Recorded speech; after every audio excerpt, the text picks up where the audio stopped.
গুলি করে করে লাশ নামানো লাগছে স্যার। কিন্তু গুলি করলে মরে একটা, আহত হয় একটা, একটাই যায় স্যার, বাকি ডিজাইন। এটা স্যার সবচেয়ে বড় আতঙ্কের এবং দুশ্চিন্তার বিষয়।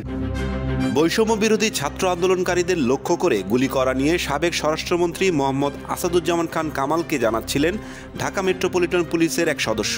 এমন একটি ভিডিও সামাজিক যোগাযোগ মাধ্যমে ছড়িয়ে পড়ে। 43 সেকেন্ডের ভিডিও ক্লিপটিতে দেখা গেছে সাবেক স্বরাষ্ট্রমন্ত্রী আসাদুজ্জামান খানকে ঘিরে দাঁড়িয়ে আছেন কয়েকজন পুলিশ কর্মকর্তা। তাদের সামনে এক পুলিশ সদস্য সাবেক স্বরাষ্ট্রমন্ত্রীকে মোবাইল ফোন থেকে একটি ভিডিও দেখাচ্ছেন।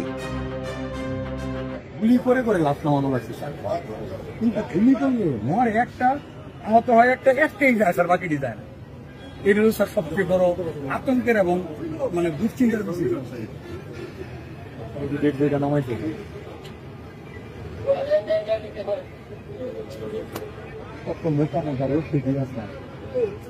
আমার বেল্ট ছিল, আর নিচে প্যান্ট ছিল, পুলিশ হয়ে গেছে।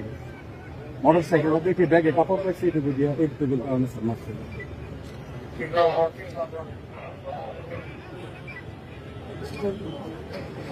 এই মুহূর্তে যখন 16 তারিখ করার সময় আছে, প্রথমে ধরে বলে যেতে সুস্থ হয়েছিল, 16 তারিখের